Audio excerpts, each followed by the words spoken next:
Congressman Paul a number and a time frame and an idea?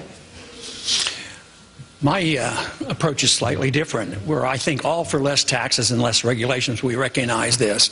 But I emphasize the fact that you have to know why we have a recession and why we have unemployment before you can solve the problem. And the financial bubbles are created by excessive credit and stimulation by the Federal Reserve. And then you have bubbles and you have to have a correction. This stimulus creates excessive debt and malinvestment. As long as you don't correct that and you maintain the debt and the malinvestment, you can't get back to economic growth again. Unfortunately, so far, what we have done is we have not liquidated the debt. We have dumped the debt on the American people through TARP funding and as well as the Federal Reserve. So the debt is dumped on the people. And what did we do? We bailed out the people that were benefiting during the formation of the bubble. So as long as we do that, we're not going to have economic growth. We did the same thing in the Depression. The Japanese are doing it right now. So it's time we liquidate the debt and look at monetary policy and then, of course, lower taxes. And I would like to do in the first year, cut $1 trillion because that is the culprit, big spending and big government. I want to move on, if I can, to another question which represents some of the urgent and tough choices presidents have to make, because this one is coming up soon, December 31st, and it is the payroll tax cut. And as we know, the payroll tax cut, which funds the Social Security fund in this country, is part of the argument, part of the debate, part of the consideration about the economy in this country right now. And by some estimates, if this tax cut expires on December 31st, it could add as much as $1,000 to the tax burden of American working families. And I know you are divided down the middle. Congressman Paul, 30 seconds rebuttal to Senator. Well, I want to extend the tax cut, because if you don't, you raise the taxes. But I want to pay for it. And it's not that difficult. In my proposal, my budget, I want to cut hundreds of billions of dollars from overseas. The trust fund is gone, but how are we going to restore it? We have to quit the spending. We have to quit this being the policeman of the world. We don't need another war in Syria, another war in Iran. Just get rid of the embassy in Baghdad. We're pretending we're coming home from Baghdad. We built an embassy there that cost $1 billion, and we're putting 17,000 contractors in there and pretending our troops are coming home. I could save the money, and we don't have to raise taxes on Social Security, on the tax cuts. I want to bring Congressman Paul in on this because, Congressman, you've been running ads that are quite tough. Quite tough on Speaker Gingrich here in Iowa this week, accusing him of, quote, and this is a quote from your ad, serial hypocrisy. Why do you think Speaker Gingrich is a hypocrite? Well, he's been on different positions, on so many issues, single payer. He's taken some positions that are not conservative. He supported the TARP funds. And the other thing that really should have annoyed a lot of people, he received a lot of money from Freddie Mac. Now, Freddie Mac is essentially a government organization.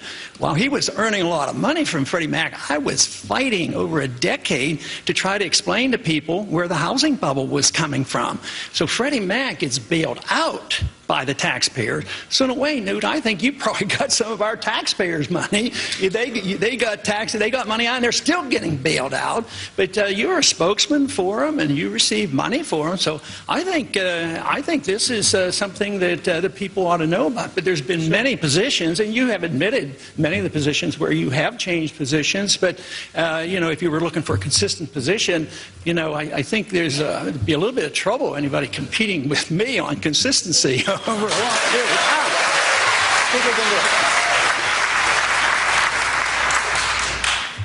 Well, first of all, as you say normally in your own speeches, the housing bubble came from the Federal Reserve inflating the money supply. Now, that's the core of the housing bubble. And I happen to be with you on auditing the Fed and frankly, on firing Bernanke. Second, I was never a spokesman for any agency. I never did any lobbying for any agency. I offered strategic advice. I was in the private sector, and I was doing things in the private sector. Not the private sector. And when you're in the private sector and you have a company and you offer advice, like McKinsey does, like a bunch of other companies do, you're allowed to charge money for it. What about it? It's called free enterprise. It's the taxpayers' money, though. We had to bail these people out. Should voters consider marital fidelity when making their choices for president? Congressman Paul, what's your view on this? You know, I think character is obviously very important. I don't think it should be necessary to have to talk about it. I think it should show through in the way we live. And I think it should show through in your marriage. And I happen to have been married for 54 years and a family person. But I don't think we should have to talk about it.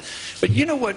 Probably is every bit as important. If your marriage vows are important, what about our oath of office? That's what really gets to me. That's where you're really on the line as a public figure. And that's where I think a lot of people come up real short, because there's many times that I've been forced to Congress because I take my oath very seriously. I end up sometimes, believe it or not, voting all by myself, thinking that why aren't they people paying attention? Why don't they read Article 1, Section 8? You know, if we took that oath of office seriously in Washington, we'd get rid of 80% of the government. The budget would be balanced. We'd have sound money, and we would have prosperity, and we wouldn't be the policemen of the world. We wouldn't have a Federal Reserve System, and we wouldn't be invading the privacy of every single individual in this country with bills like the Patriot Act. We'd have a free society and a prosperous society.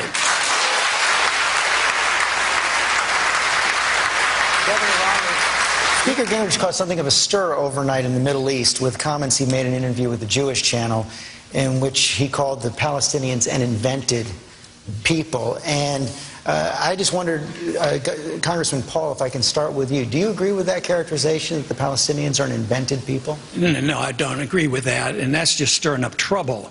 And I believe in a non-interventionist foreign policy. I don't think we should get in the middle of these squabbles, but to go out of our way to say that so-and-so is not a real people. Technically and historically, yes, you know, under the Ottoman Empire, the Palestinians didn't have a state, but neither did Israel have a state then, too. But this is how we get involved in so many messes, and I think it just fails on the side of practicing a little bit of diplomacy, getting ourselves into trouble, mentioning things that are unnecessary.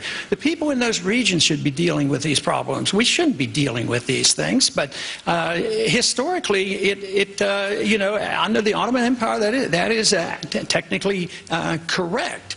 But to make these decisions and deciding what the settlement is going to be should be the people that are involved. This idea that we can be the policemen of the world and settle all these disputes, I mean, soon we'll have to quit because we're flat-out broke, but we cannot continue to get into these issues like this and getting ourselves into more trouble. We have a question on Yahoo about the last time those of you had a personal financial strain that forced you to cut back on a necessity, as so many people in the middle class say they do.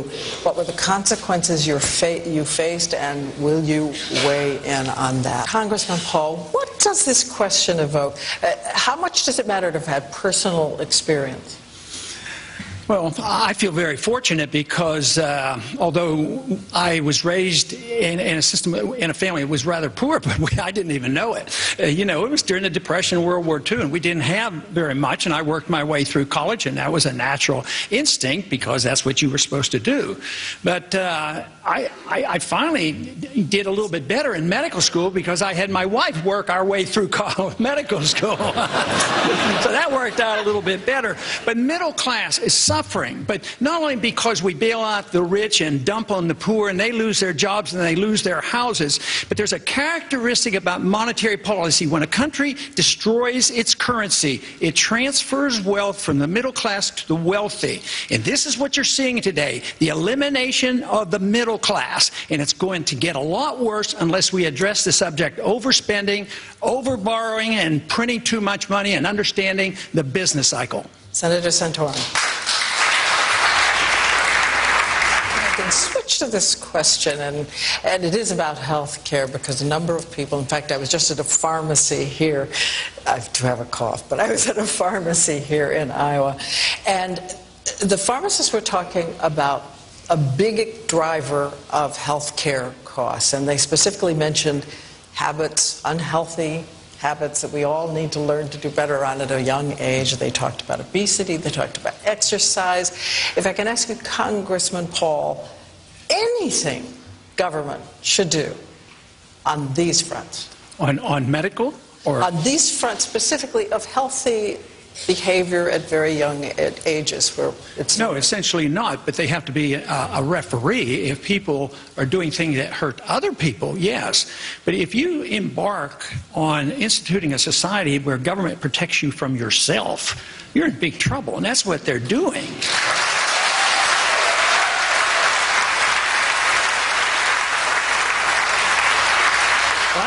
I think what we've had here is a demonstration of why should we have a candidate that's going to have to explain themselves. 70% of the people want further explanations on what your positions are. So I think that is endless. But you talk about the Obamacare using force. But that's all government is force. I mean, do you have a choice about paying Medicare taxes? So there's not a whole lot of difference. You're forced to buy insurance. That's one step further. But you have to stop with force. Once government uses force to mold behavior or mold the economy, they've overstepped the bounds and they violated the whole concept of our revolution and our Constitution.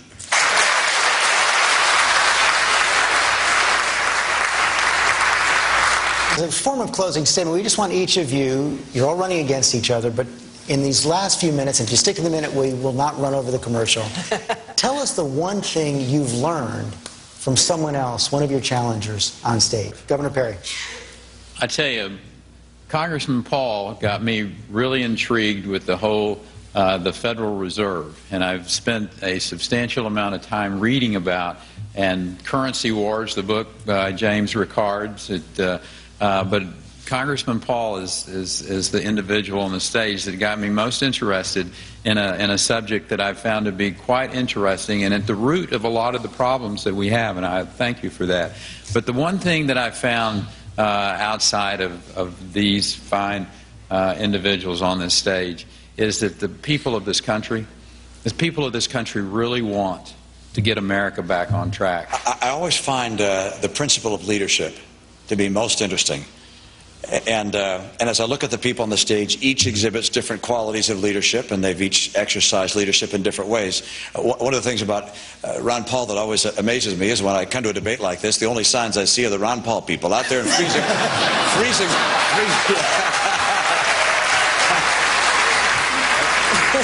freezing temperatures are always there. He ignites an enthusiasm with a number of people that's very exciting to watch. I have learned that you should never give up on your opposition, because if you're persistent and you present your case, they will come your way. So, Rick, I appreciate it. Michelle,